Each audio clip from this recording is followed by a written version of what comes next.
Good to be back after being away for a few days of vacation. I appreciate those who preached in my absence, heard good words about what they had to say and what they preached on. Those who taught classes, I appreciate those efforts so much. I encourage you to get a Bible and be turning to Matthew chapter 15. This evening we'll be talking about Exodus chapter 32. You might want to read that chapter before our study tonight. We'll be talking about how they sat down to eat and to drink and rose up to play. Verse 6 says, that's quoted once in the New Testament.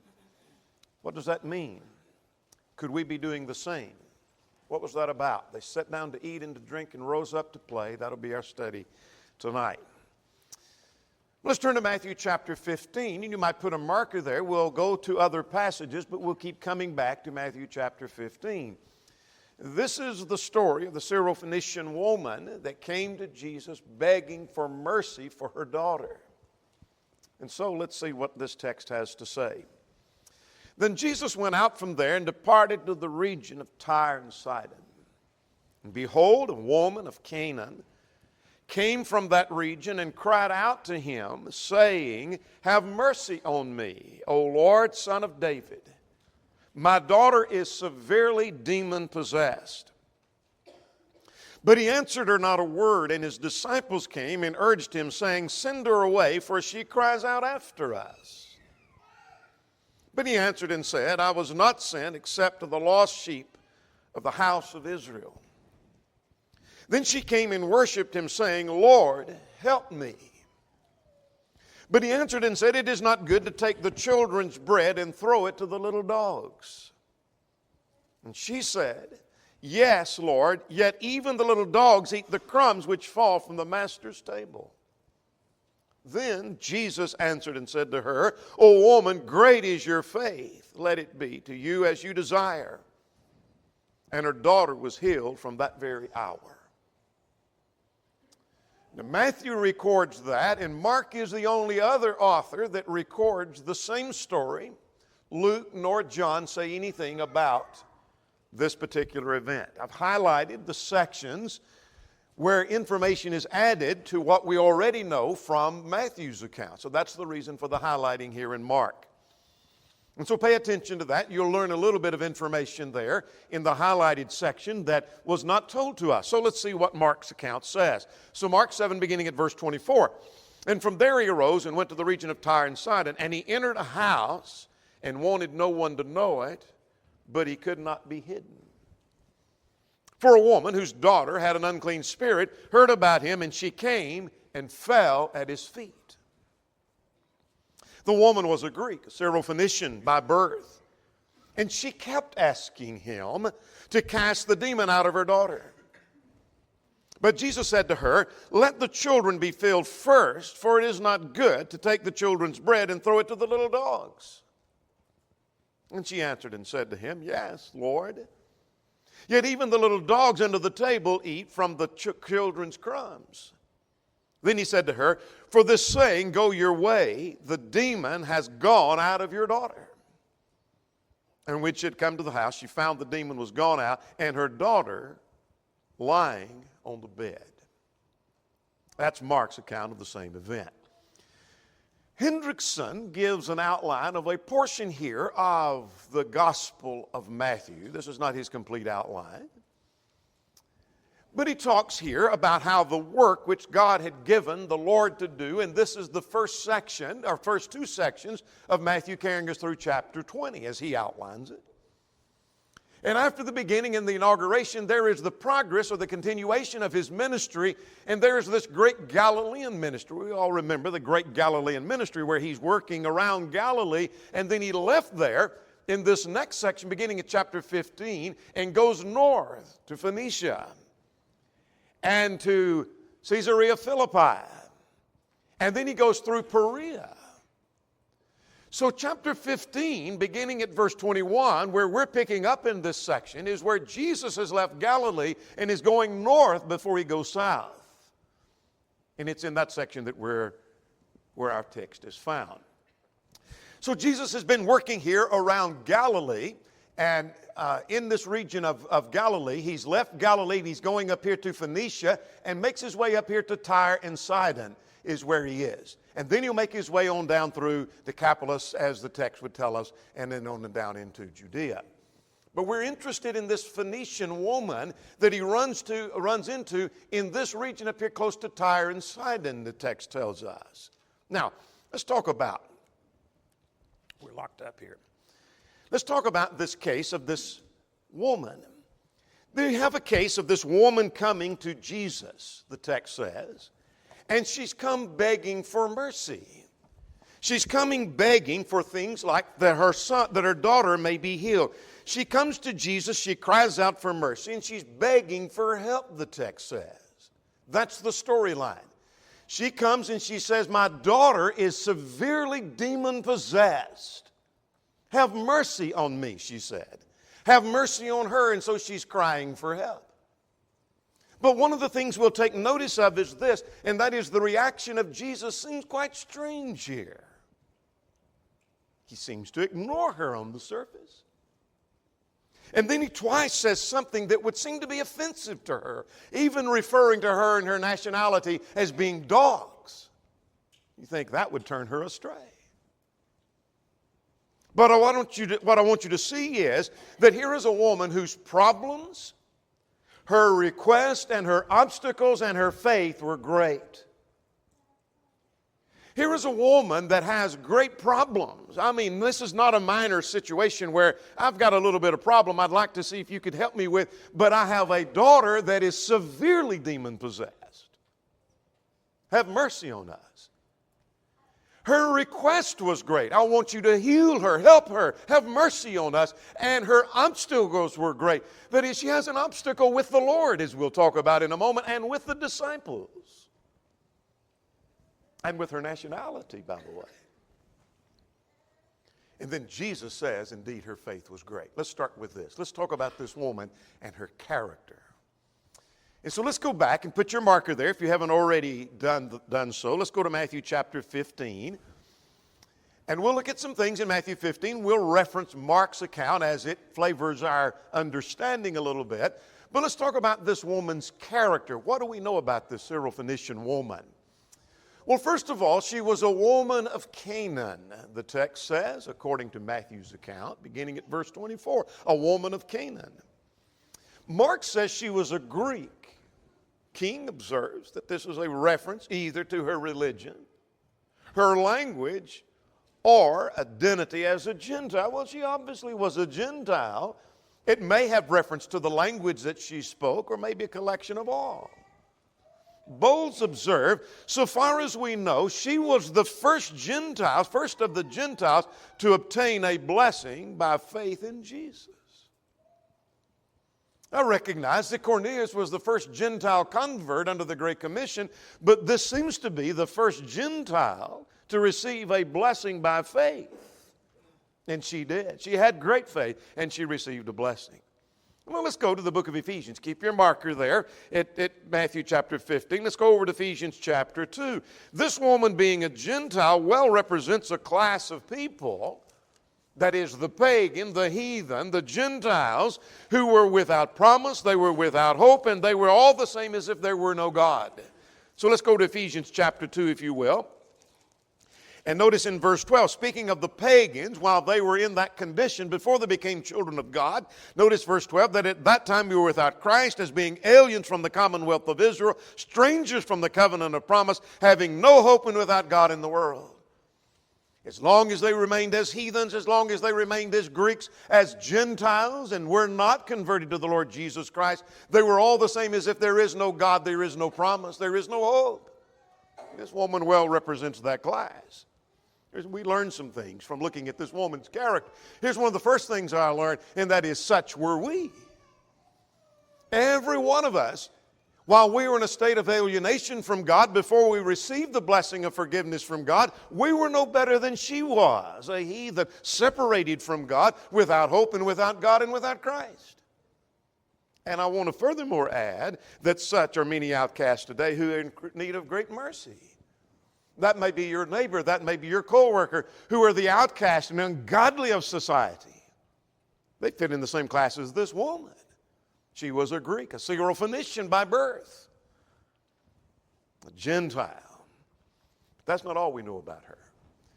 About her character, I'll take notice of the fact that this was a woman with deep anxiety.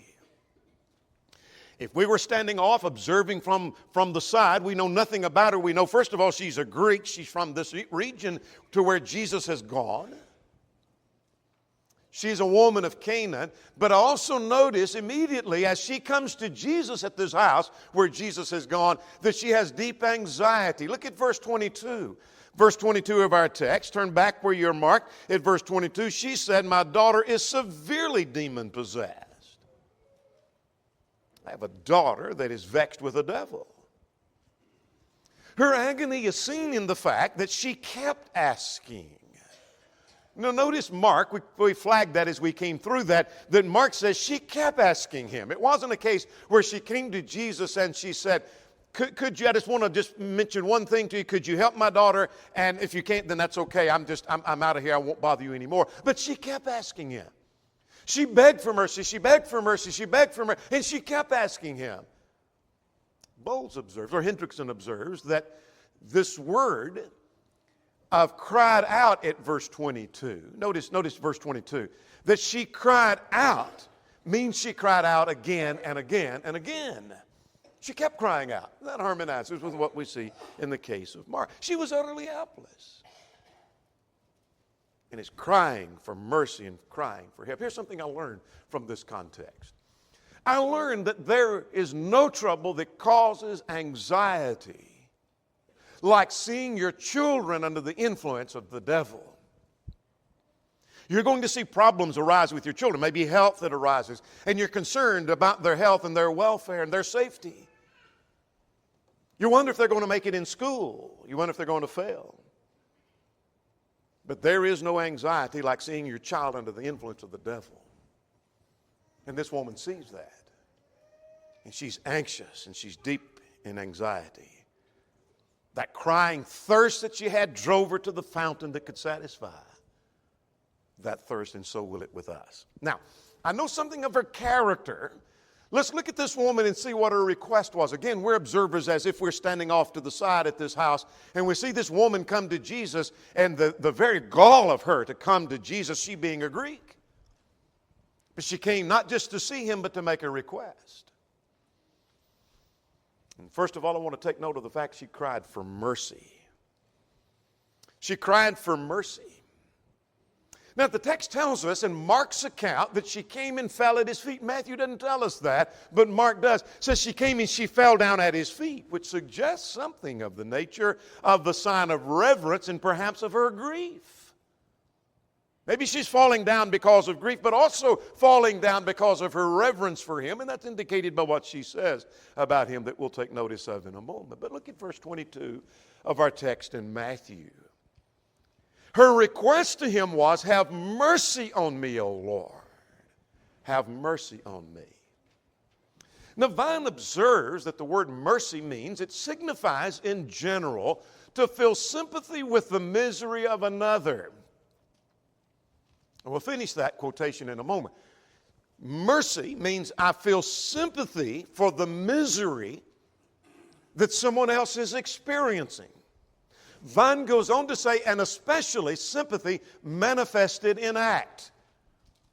That is, mercy has to do, according to Vine's, as it's used here, has to do with this feeling of sympathy for someone who is suffering, and it's especially demonstrated when you act on their behalf. That's what she's asking for. Feel the misery that I'm in when my daughter is vexed severely with a demon, and act upon it, would you please, she said.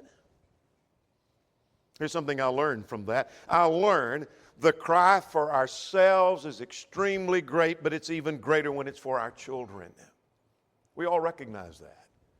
If it was physical matters, if I am in physical need, I'll cry out to God, but I'll cry out even more when it involves my children. And so would you. And especially is that true concerning spiritual needs. We cry out for ourselves that things may get better and stronger, or they overcome, or we overcome, but even greater when it's our children. One writer said, prayer is short when mercy is the first need. She didn't make a long request. She said, have mercy on me. That's pretty simple, isn't it? But when that is our first request, it certainly won't be our last. We cry for mercy when we recognize our helpless condition before God. Let's turn to the Sermon on the Mount in Matthew chapter 5, back up a few chapters, where Jesus is giving this preamble to the Constitution for the kingdom of God. And he said at verse 3 of chapter 5, here's the kind of people that enter the kingdom. Blessed are the poor in spirit. He's recognizing that those who become a part of the kingdom, those who enter the kingdom of God, are those who recognize their abject poverty before God. I'm in need of mercy. Have mercy on me. And so again, we're observers standing off to the side at this house. We notice this Greek, the gall of her to come in and to even talk to Jesus, and then she makes a request, and the request is for mercy. But in her request, I want you to notice that her cry was to the Lord.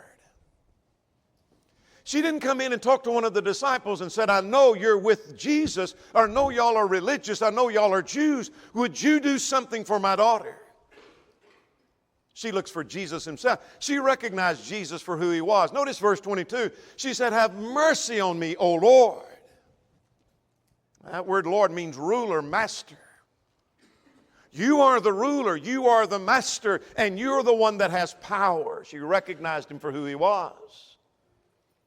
But that's not all that she said. She referred to him as the son of David.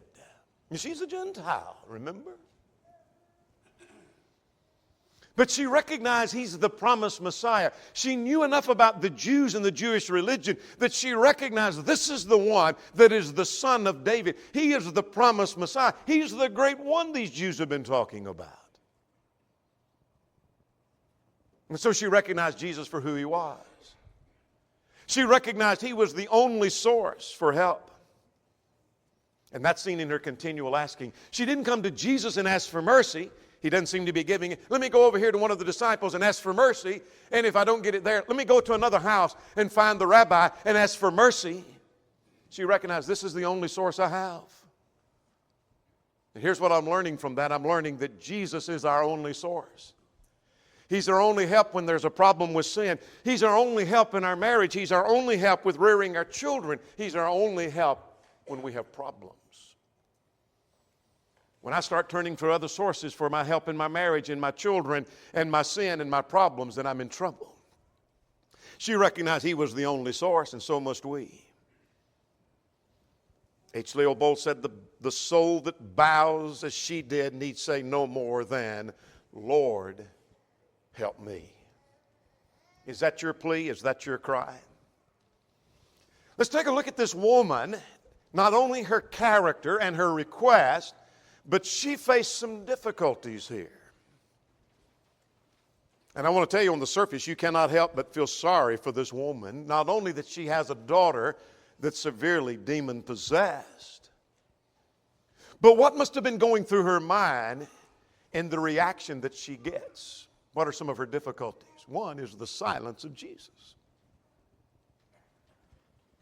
Now notice in verse 23, back to our text in Matthew chapter 15, that she comes and said, have mercy on me, O Lord, O Son of David. In verse 23, the text says, but he answered her not a word. That seems to be somewhat strange, doesn't it? I mean, if you've never read that before, you've seen this story many times before, you've studied it many times. But if this were your cursory reading of the book of Matthew, doesn't that seem a little strange from what you already know about Jesus and his mission and his message? Here comes a Greek and a Gentile saying, have mercy on me. And he didn't say a word. That would seem like that this is the very kind of person he's wanting to come to him. These are the kind of people he's looking for among Jews and Greeks. To come running to him saying, have mercy on me, O Lord, Son of David. Go back to verse 23. He answered her not a word. He seems to be ignoring her, doesn't he? What would you think if you were in her shoes? I said to you, have mercy on me. Did you not hear me?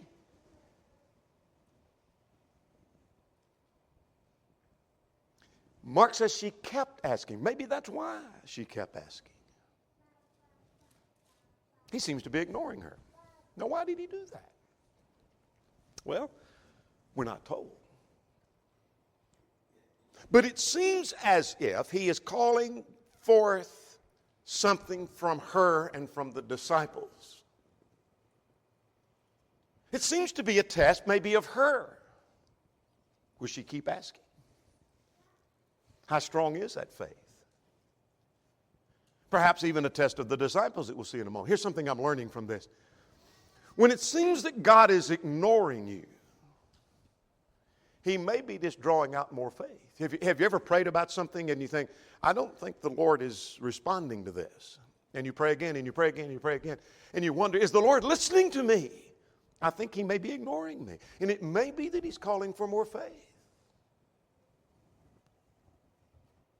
Or maybe it's not a prayer. This may be a concern that you have, and I wonder if the Lord's taking note. I wonder if the Lord knows how severely vexed I am about this. And He may be calling for more faith. And full of purpose said, although He gives no word, we may still hope in His character.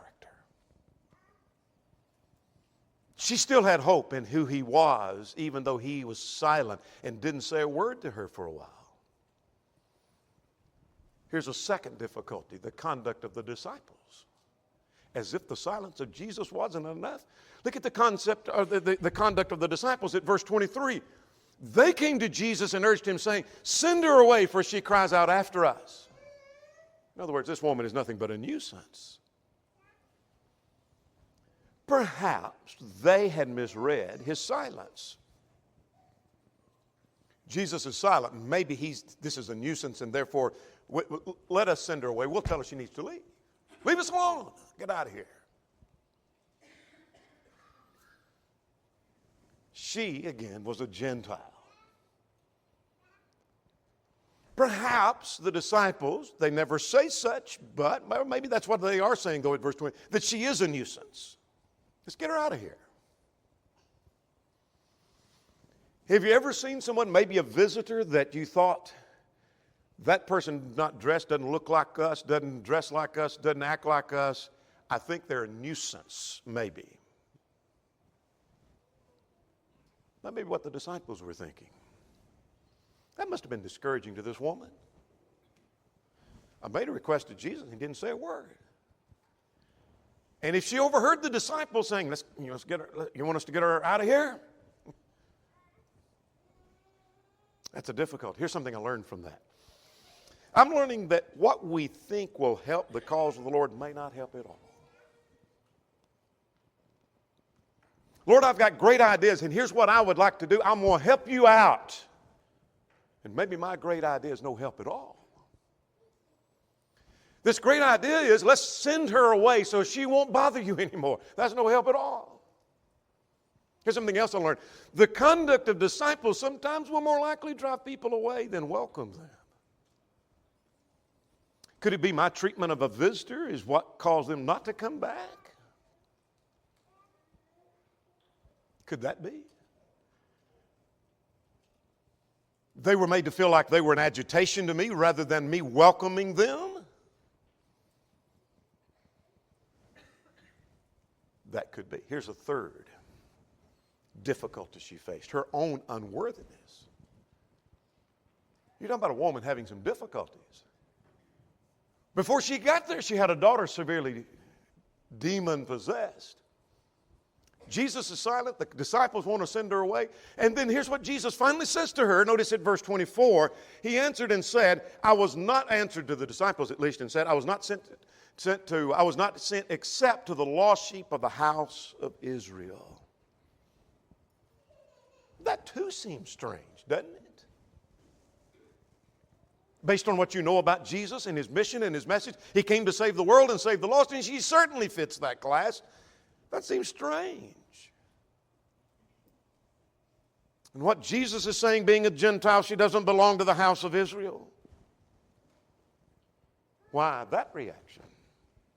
Well, again, we're not told. In either text, Mark or Matthew's account of that. But again, it seems to be calling forth her faith and teaching the disciples something here. As often the case, Jesus has a point to make. And so he does here. Now here's what I'm learning from that. I learned this from this reaction. Before we can receive mercy from God, we must first realize and recognize our own unworthiness. You see, the Jews thought that they were somehow special people because, you see, we're Jews. We're not like those lowly Gentiles. You see this in Romans chapters 1, 2, and 3. We're not like those lowly, unworthy, ungodly Gentiles. We're not like that. We're kind of special. And here's a woman that recognizes, I'm not one of those special people. I am an unworthy person. She came to recognize that. And I'm learning from this that the most unworthy need, and they can, receive grace. But here's another difficulty. Look at verse 26. The righteousness of God becomes a difficulty for her. How so? Look at verse 26. Verse 26 of our text, then Jesus answered and said, it is not good to take the children's bread and throw it to the little dogs. Wow, that seems to get even worse. The term dogs would be offensive and insulting, and must have been. He seems to be further testing her faith by putting her in the humblest of places, the dogs, he said. In other words, why take that which belongs to Israel and give it to the heathen? Why do that? And I'm learning from that that true faith is born out of humility. And perhaps Jesus is putting her in this place of humility, though she has problems. And from that humility is born great faith, strong faith. Now, I know the woman's character. I see what her request was. And we're standing off to the side in this house, and we were witnessing some great difficulties. Jesus seems to ignore her. The disciples want to send her away. And then there's her own unworthiness that became apparent. Jesus reminded her of that. And then he talked about, don't give that which is holy to the dogs. This woman seems to be really having problems. Let's talk about her argument. I don't mean by that she argues with Jesus, but she makes her case with Jesus by making her argumentation. First of all, there's the argument of faith found in verse 27 and 28. So let's read verse 27 and 28. In response to all that's been done and said, I want you to notice verse 27. She said, true, Lord. In other words, what you say is true. You don't give that which is holy to the dogs. You don't give the children's bread to the dogs. And furthermore, you were sent to the lost sheep of the house. That's all true. True, Lord. Yet even the little dogs eat the crumbs which fall from the master's table. Then Jesus answered and said to her, O woman, great is your faith. Great is your faith. Let it be done to you as you desire. And her daughter was healed at that very hour. Her plea was a persistent and a powerful plea. I want you to notice two verses. Verse 27, she's making a plea again that, yes, I'm not asking for anything, but just maybe give some crumbs which fall from the table to me. If I could just have that. And remember verse 22? She kept asking him. She cried out, which means again and again and again, as Hendrickson observed. She kept doing it. Her plea is based upon a faith that, notice, Jesus labeled as her great faith. By the way, listen to this.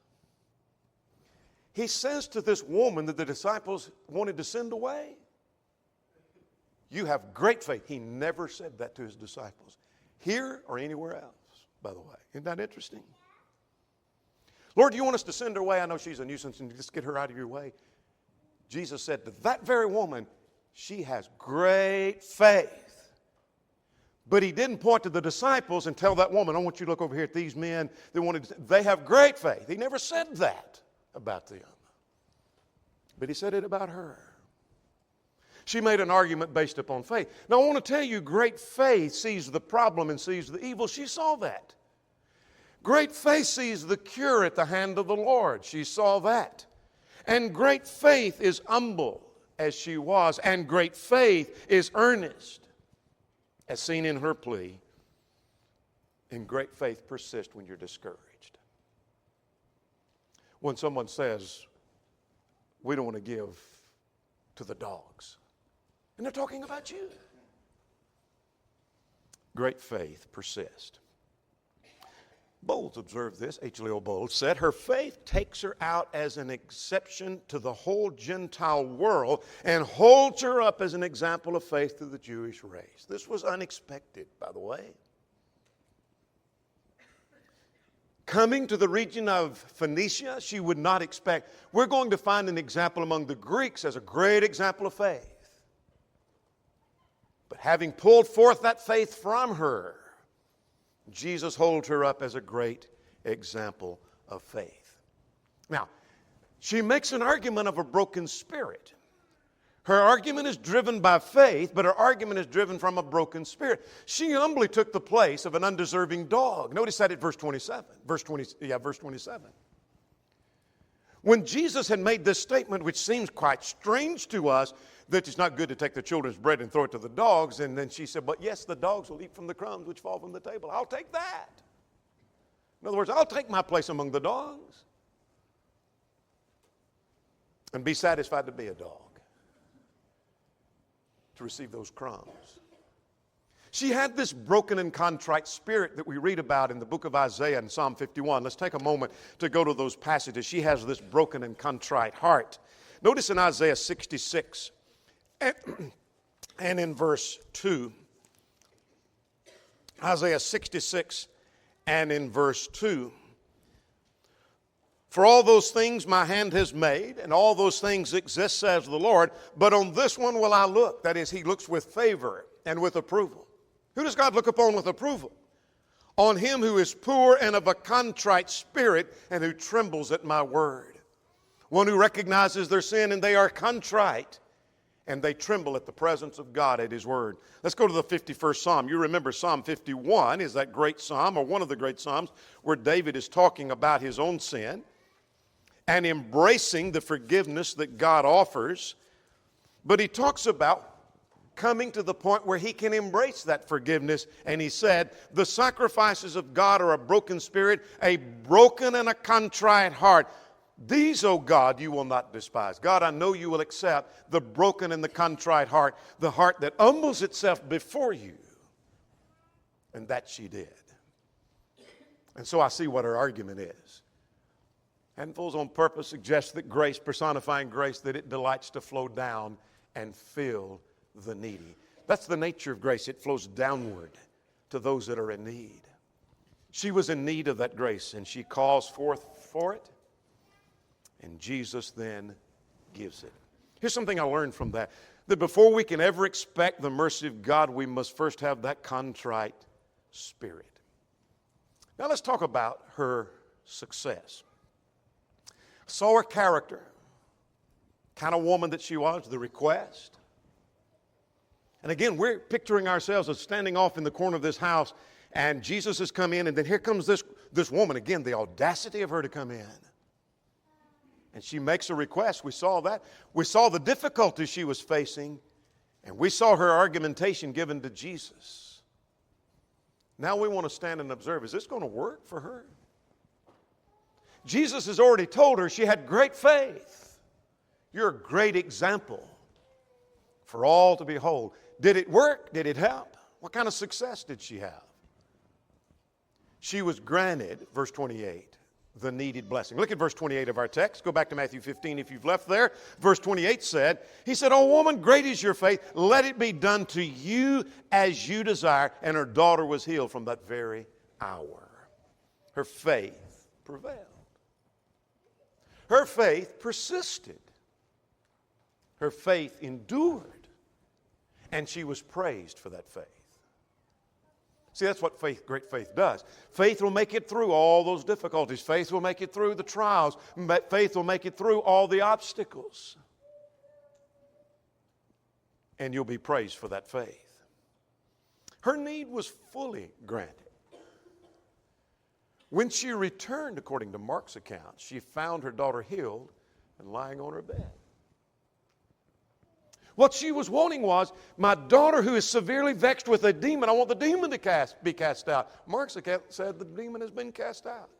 The demon is gone. Her child was blessed as God blessed her. That's indicated in Mark's account, but also indicated right here in our text. Let's go back to verse 28. Let it be done to you as you desire. But the daughter was the one needing the blessing. So as God blessed her, he had blessed her child, and as God blessed her child, he was blessing her. Let it be done to you as you desire. But what she was desiring is her child to be taken care of. Hendrickson said, moreover, these blessings did not rob children of their bread. In other words, she received some of the bread, but there was no one else denied bread because she received some. Here's something I learned from that. And I learned this, that faith may be tested, but it will never be disappointed. You hold on to your faith for dear life. And you face an obstacle, you face a trial, you face a difficulty, you face someone pushing back against you. You hold on to that faith for dear life. Your faith's going to be tested, but it will never, ever be disappointed. When we press on, when we are discouraged, as this woman must have been, it indeed is going to be worth it. But last of all, I want to suggest concerning her success that she embraced a passing opportunity. Did she have success? Yeah. But I'll tell you how she did it. She embraced a passing opportunity. Go to verse 22 with me, if you will. If the woman of Cana came to that region, she went to the house where Jesus was, Mark's account says. And she cried out to him, saying, have mercy on me, O Lord, son of David. Now, she's a woman of Phoenicia. She's a Phoenician by birth. She's from that region. Jesus has been down in Galilee. But as he comes close to her region, he enters a house. She makes sure she goes to the same house. And here's what I'm learning from that. I'm seeing that she sees the only chance she had. Because when Jesus leaves there, he's going to go to Caesarea Philippi, then make his way through Perea and down to Jerusalem. He's not going to be back up there. And so what she's doing is she's seizing the only chance she had. She made the most of it while it was available. He's here now. I need to go talk to him. I need to make my request because I may not have this opportunity again. And here's something I learned from that. And then opportunities pass and then they're gone. And so I ask, are you letting opportunities slip by you? Is there an opportunity to make a request to the Lord? Or maybe be obedient to the Lord, or to serve the Lord, or to do something the Lord has asked you to do, and you're letting those opportunities slip by. That's her success. What have we seen concerning this Syro-Phoenician woman? Some strange things take place in this context. But if we were traveling with Jesus, he goes to a region where we've not been before, and we get there, and he enters a house, and then here comes a Greek come walking in. And the first thing we observe is her character. She's a Greek. And she is deep in anxiety over her daughter. Then we hear her request, have mercy on me. She makes a request to the Lord. And we saw the difficulties. Jesus seemed to ignore her for a little bit. The disciples wanted to send her away. She was told how unworthy she was, and she was called a dog. Must have been discouraging. He's calling forth for faith. We saw her argument driven by faith, driven from a deep and contrite heart, and then we saw her success. Her daughter was healed. She seized the opportunity and used the opportunity that she had. Would you seize the opportunity this morning as if Jesus had just come to our region? Would you cry out to him, have mercy on me, O Lord? Would you have mercy on me? Would you do that this morning? Would you become a Christian, become a child of God? Would you be obedient to the gospel? Come believing that Jesus is the Christ, the Son of the living God, and repent of your sins and acknowledge your faith and be buried in the waters of baptism for the remission of sins. If you're subject in any way, would you come while together we stand and while we sing?